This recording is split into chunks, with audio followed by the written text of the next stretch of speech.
Welcome to my channel Geography Now. Today I shall discuss NET paper 1 exam topic which is called Indian logic. It is a new topic and all the NET aspirants get confused on the topic. So here I am trying to discuss the Indian logic with a very simple way. If you find this video helpful, then please subscribe my channel and press the bell icon for latest update. So let's get started. So here you see that the first one is the paramanas. So, these all are the Sanskrit words, so that's why this terminology is much more difficult for speak. So you never get confused on the particular matters because it is a very simple thing. So first you see that the paramanas. What does it mean by paramanas? Paramanas is nothing but the acquiring of knowledge. Suppose this is a river, and if I am telling you that you cross this river, then you have to use your perception and then you just cross this river on that way. You never cross this river in the middle portions, because the middle portion, you know, the depth of water is much more greater as compared to the side. So this kind of acquiring of knowledge is known as basically paramanas. So it is a very simple. Paramanas is nothing but the acquiring of knowledge. So in the teacher of Advaita Vedanta philosophy have categorized the paramanas or acquiring of knowledge into the 6 categories. So first one Pratyaksha, second Anumana, Upamana, Shabda, Arthopati, Anuplabdhi.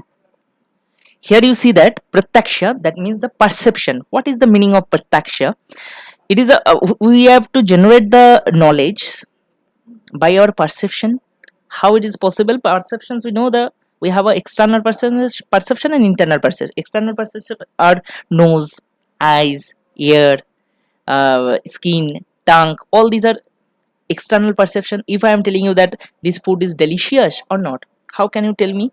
You tell me that using your tongue, and by the help of your tongue you said that this is a delicious food or non-delicious food. So you have to generate your idea from your perceptions.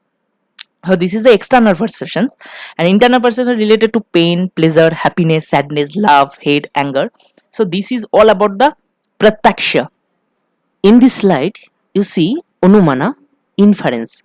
Here information is not received as it is perceived, rather it is based on the deduction or what is inferred. So the Anumana concept, now I am talking about some example, and this example can help you or generate some idea that what is actually Anumana. Now Anumana, if you see smoke coming from any building, you will think that there might be fire on the building, and this process of acquiring knowledge is called Anumana. Here you see that the process of Anumana involves 3 processes. One is perception, second knowledge of invariable relationship, third one is conclusion. So here you see that Upama, that means comparison. Comparison. Upamana involves the process of acquiring knowledge by comparing it with a similar object about which we have a prior knowledge. In this figure you can see that there is a girl and a bright moon. When we want to say any girl is beautiful, then we compare her with a bright moon, because a bright moon is much beautiful to us. So we compare the face of the girl with the bright moon. Here the objects are different, but we can use the moon to express our view clearly. Sometimes we can say, this is another example. Sometimes we say that you have a beautiful eyes as a blue sky. That means we want to express that those eyes are blue and beautiful. So here a sky is expressing the view of eyes, and this is called Upama.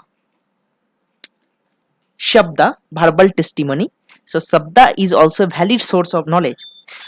So for example, we all believe that Earth rotates around the sun. Many of us have not seen through telescope or have never gone to the space to see the reality. But still we have knowledge that Earth rotates around sun. How we come to know all these things? Maybe we have read it or heard it from our teachers or our parents, and these all kind of things we can consider as Shabda. Arthapati, implications. It implies the use of assumptions for explaining something which is difficult to explain. Now, Arthapati, I am explaining it with a very good example. In Arthapati, always I take assumptions which could happen, but it may not be like if we see a fat man. We generally think that he would eat a lot at day time, but in real it may not occur. Then we make another assumptions that he may eat at night time. So this method of gaining of knowledge is known as Arthapati. Anuplabdhi, non-apprehension. It is the perception of non-existence of a thing. Anuplabdhi should be used as a means of knowledge for specifying the non-existence. This is very important. Non-existence of a thing, of non-existence of something under special circumstances. Here, anuplabdhi means the non-existence of something also gives us some knowledge. Suppose you return from school or college and you are not able to find your father. Then you might be thinking he has gone to office or not returned from the office.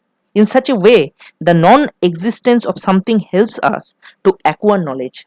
So this is called anuplabdhi, which also help us to get the idea or to gaining the more knowledge. So this all about Indian logic. If you like my videos, then please subscribe my channel and press the bell icon for latest update.